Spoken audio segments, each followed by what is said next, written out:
This evening, we begin with the progress on the new Demerara Harbour Bridge. During a recent site visit, President Dr. Mohamed Irfaan Ali inspected the construction site, where 33% of the bridge structure has been completed. We'll discuss the project's current status, the involvement of China Railway Construction Company Limited, and the strategic development of connecting roads for improved mobility. In crime news, 2 men were arrested for breaking and entering larceny against a pensioner in Yarra Cabra. We'll cover the details of the investigations, a confession, the recovery of stolen firearm and ammunition, and the arrest of a taxi driver in connection with the incident. Turning to public health, the Georgetown Hospital faces a severe shortage of nurses, with more than 100 nurses leaving their jobs over the past 11 months.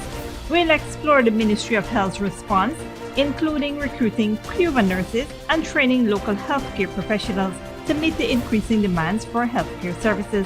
In international relations, General Secretary of the People's Progressive Party, Dr. Bart Jagdeo, has commented on the recent deployment of the HMS Trent by the United Kingdom.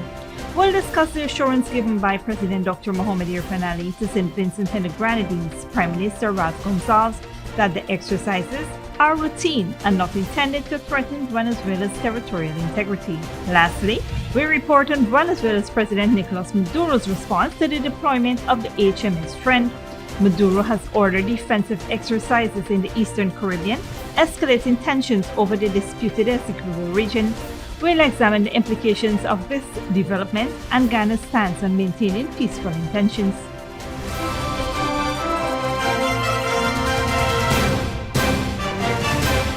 Welcome to this broadcast of Channel 2's Headline News Update for December 29, 2023. I am Baby Bacchus. Thank you for joining us. First up, General Secretary of the People's Progressive Party, Dr. Bart Jagdeo, has assured that the recent deployment of the patrol vessel HMS Trent by the United Kingdom to participate in joint exercises with Guyana is part of planned routine exercises and will not threaten Venezuela's territorial integrity. On Thursday, Dr. Jagdeo informed media operatives that President Dr. Mohamed Irfaan Ali has engaged with the Prime Minister of St. Vincent and the Grenadines, Ralph Gonsalves, where he has assured that these measures are simply part of the country's building its defense capability. Dr. Jagdeo emphasized that Guyana has no plans to take offensive actions against Venezuela.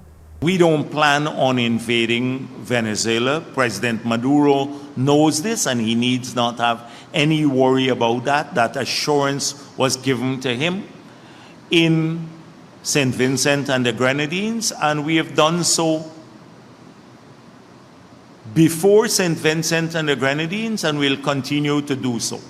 Now, we don't have any plan to take offensive action against Venezuela. Whatever we do here has been routine and has been long planned, and it's part of our building a defensive capability in Guyana, not necessarily to fight wars, but to police better our exclusive economic zone and our territorial integrity and sovereignty.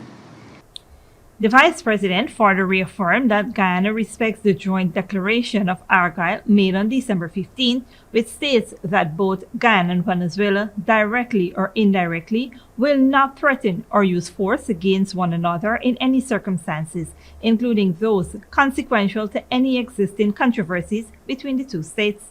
The Argyle Declaration was made after President Ali and President Maduro met in St. Vincent and the Grenadines following Venezuela's aggressive claims to Ghana's Essequibo region.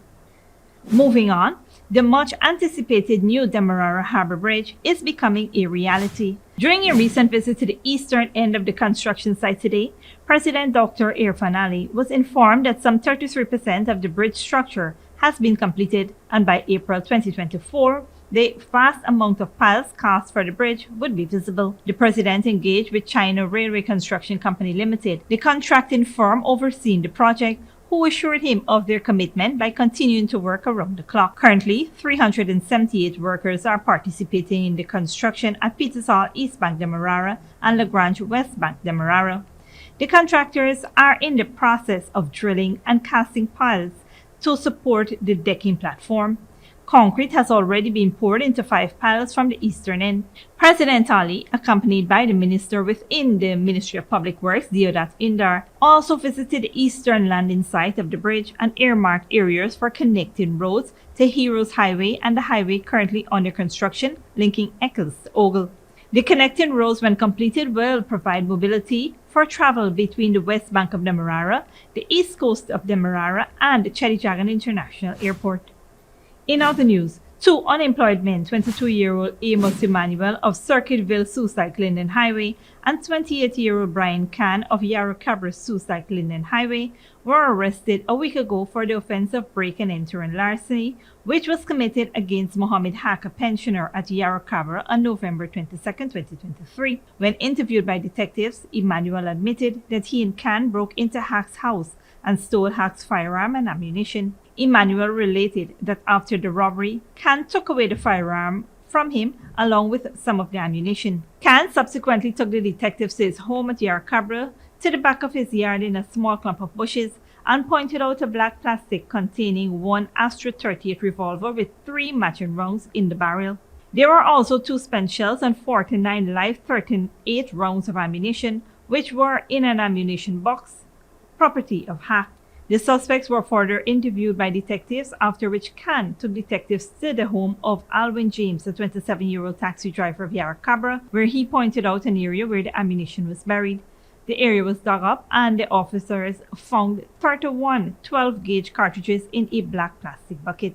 James was also arrested and is in custody assisting with the ongoing investigation. Stick around when we return. Ghana recruits Cuban nurses to address Georgetown Hospital severe staff deficit, and $11 billion Diamond Busby Dam 4-lane extension project commences.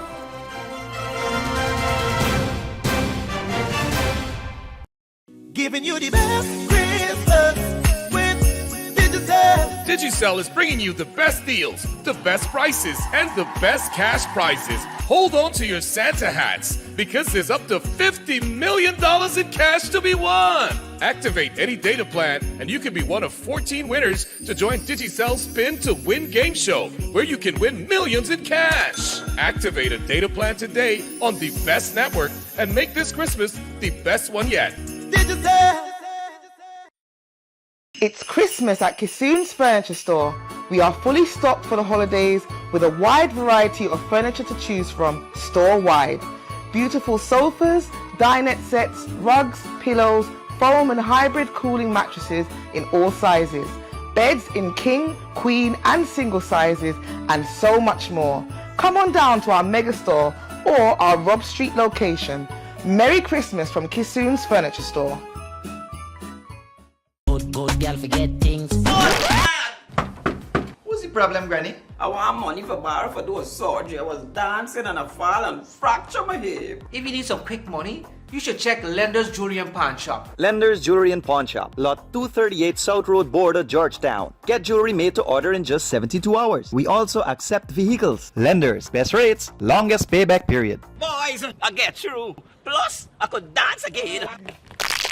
Lender's Jewelry and Pawn Shop. When you need money and you gotta get it fast, Creative Jewelry and Pawn Shop is the place for that confidential transaction in a quiet and secure location.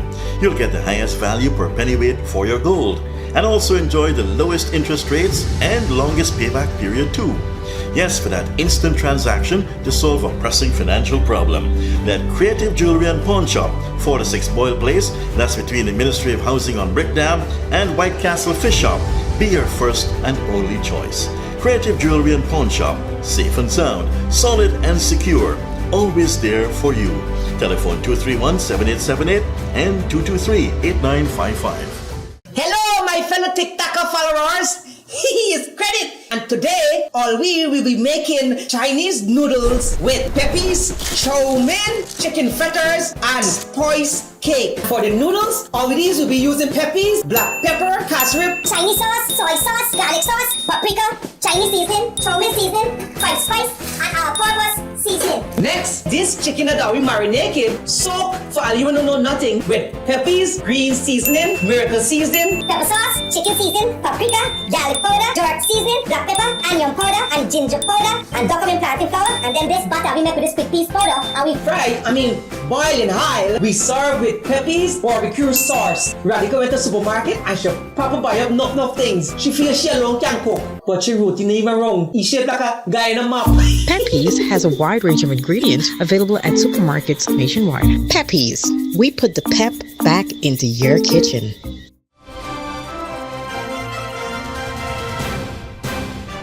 Welcome back. Construction has officially commenced on the $11 billion Diamond to Busby Dam 4-lane extension project, forming part of Ghana's East Bank Demerara Highway expansion. The initiative involves the construction of 4.6 kilometers of asphaltic concrete roads linking Mandela Avenue to Diamond. Minister of Housing and Water Colin Crowell emphasized that the allocation of the $11 billion includes 2 contracts for significant revetment works at Busby Dam, crucial for facilitating smooth road construction progress. This project follows on the heels of the completion of the Mandela Avenue to Eccles Road phase and the Heroes Highway extension from Eccles Dumpsite Road to Diamond. Minister Crowell also announced the extension of the Eccles Industrial Road connecting Windsor Estate Junction to the East Bank Public Road, enhancing connectivity between Ogle, East Coast Demerara, and East Bank Demerara. In other news, with more than 140 nurses leaving their jobs at the Georgetown Hospital over the past 11 months, the country's premier public health institution faces a severe shortage of nurses. The Ministry of Health is addressing the nurse shortages by recruiting Cuban nurses, with 80 already recruited this year and plans to bring in another 200 in early 2024. The ministry is actively seeking to recruit more nurses from various countries. A 3-month crash course is being implemented to help Spanish-speaking Cuban nurses integrate into the local healthcare system. The ongoing nurse shortage is exacerbated by the local nurses being recruited for overseas positions, with efforts to reduce their workload and focus on clinical duties. The government aims to train more healthcare professionals, with plans to recruit 1,000 to 1,200 individuals for nurse training in the coming year to meet the growing demands for healthcare services. Chief Executive Officer of the Georgetown Hospital, Robbie Rambaran, said some 107 nurses resigned in 2022, and there is a need for 600 nurses at the hospital to meet the global industry standard. Don't go away after the break. China economy, post-pandemic recovery forecast to slow in 2024, and war trauma in Ukraine, mental health problems on the rise among teens.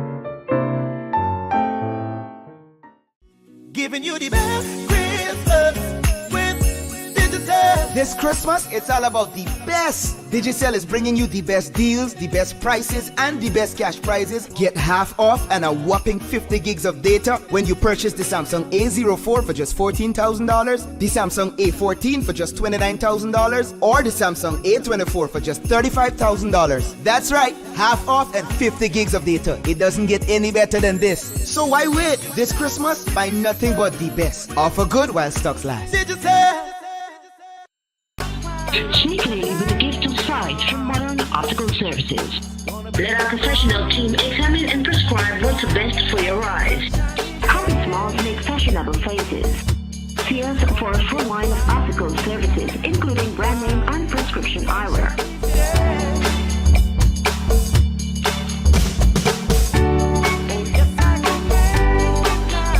Modern Optical Services, 316 Mill Street, Georgetown. Telephone 226-1082.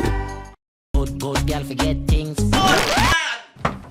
What's the problem, Granny? I want money for borrow for those surgery. I was dancing and I fall and fracture my hip. If you need some quick money, you should check Lender's Jewelry and Pawn Shop. Lender's Jewelry and Pawn Shop, Lot 238 South Road Border, Georgetown. Get jewelry made to order in just 72 hours. We also accept vehicles. Lenders, best rates, longest payback period. Boys, I get through. Plus, I could dance again. Lender's Jewelry and Pawn Shop. When you need money and you gotta get it fast, Creative Jewelry and Pawn Shop is the place for that confidential transaction in a quiet and secure location. You'll get the highest value per pennyweight for your gold and also enjoy the lowest interest rates and longest payback period too. Yes, for that instant transaction to solve a pressing financial problem. That Creative Jewelry and Pawn Shop, 4-6 Boyle Place, that's between the Ministry of Housing on Brickdam and White Castle Fish Shop. Be your first and only choice. Creative Jewelry and Pawn Shop, safe and sound, solid and secure, always there for you. Telephone 231-7878 and 223-8955. It's Christmas at Kissoon's Furniture Store. We are fully stocked for the holidays with a wide variety of furniture to choose from store-wide. Beautiful sofas, dinette sets, rugs, pillows, foam and hybrid cooling mattresses in all sizes. Beds in king, queen and single sizes and so much more. Come on down to our mega store or our Rob Street location. Merry Christmas from Kissoon's Furniture Store.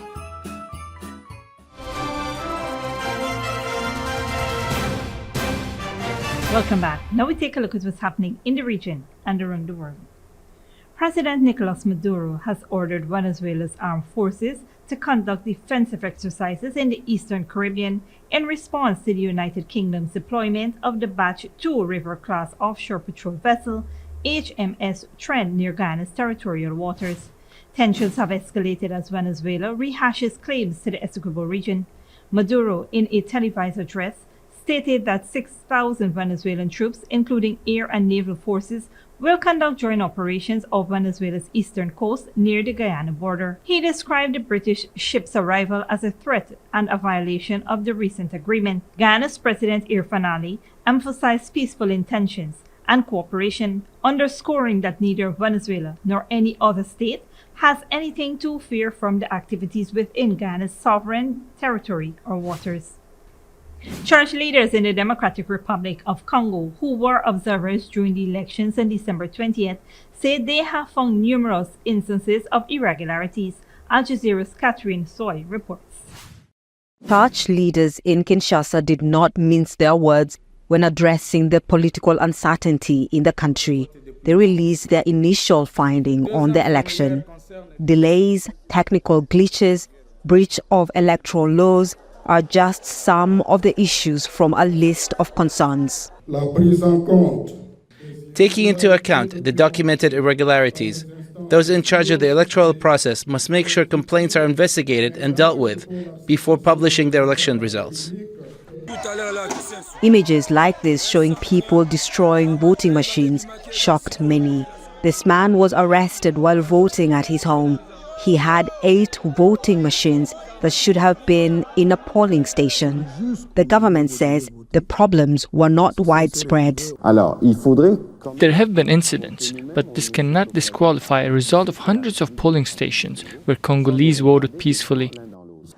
The Election Commission says it's looking into the irregularities. At the Tarling Center, it's been a very slow process, but Electoral Commission says it wants to get it right.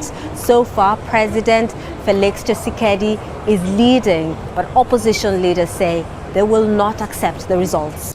Many Congolese believe they're heading for a contested poll. Catherine Soy, Al Jazeera, Kinshasa.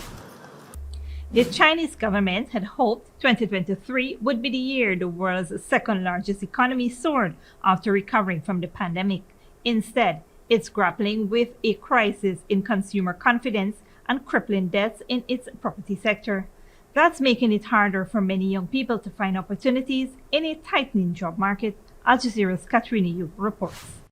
On a freezing winter night in Beijing, most people have taken refuge indoors to escape the sub-zero temperatures. But Chen Zimo is at her jewelry stand at an outdoor market, one of the few vendors left hoping for a few more sales.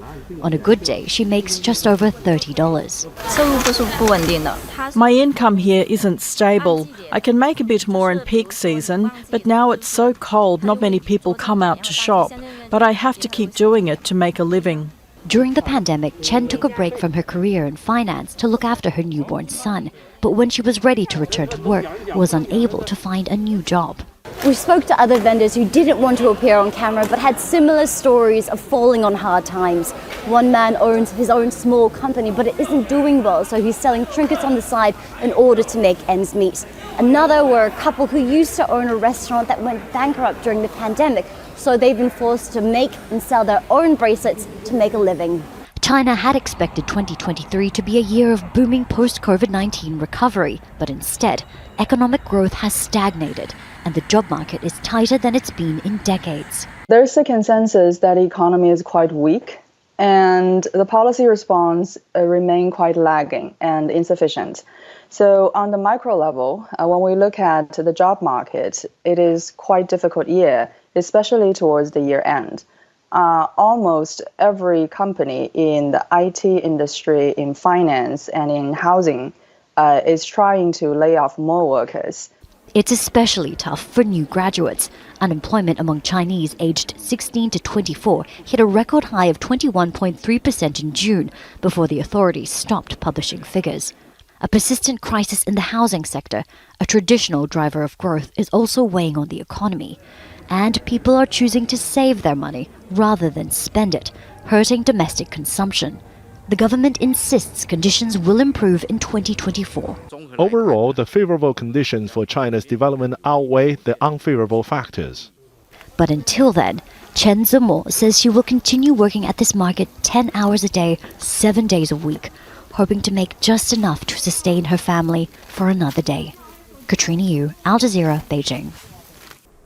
As Russia's full-scale war approaches the end of its second year, there are growing concerns about the impact on young Ukrainians.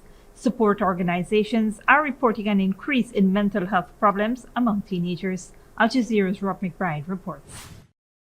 For Ukraine's children, some too young to understand the war, the snow provides a welcome distraction from the conflict. For older youths, it's a struggle. Konstantin Kosik has been trying to cope with the trauma of being forced from his hometown of Avdiivka, now completely destroyed. I'm very sorry to lose the house in which I grew up, and for my school which is gone, and for my friends who are no longer around, and that feeling of friendship which is not there anymore. Helped in his recovery by one of Ukraine's largest youth support organizations, he now helps run group activities for other young people affected by war.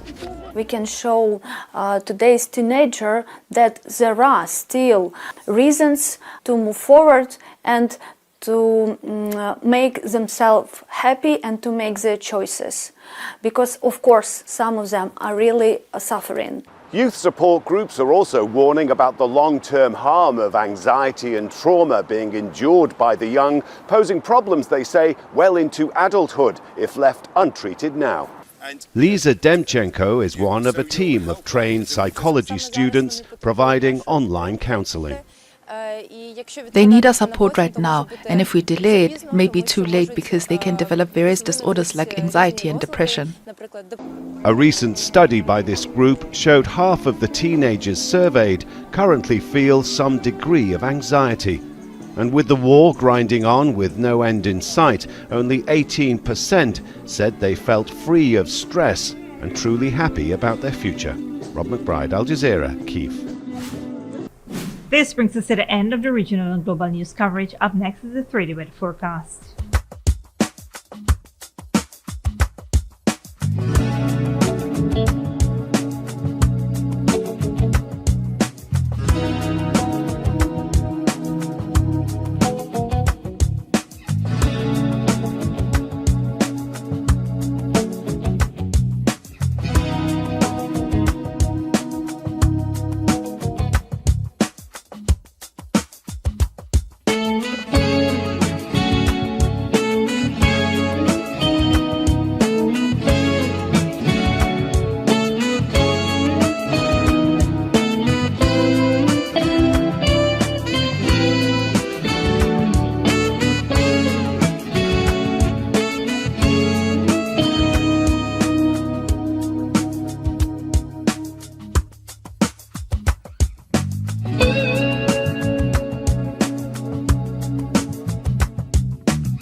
And that's our last broadcast of Safe TV Headline News for this year of 2023. As we take our leave, we invite you to follow us on Facebook and YouTube. We'll be off for the weekend, but you can tune in on Tuesday at 7 p.m. for more news. Until then, please take care of yourself and each other. Do have a wonderful weekend and a happy New Year 2024.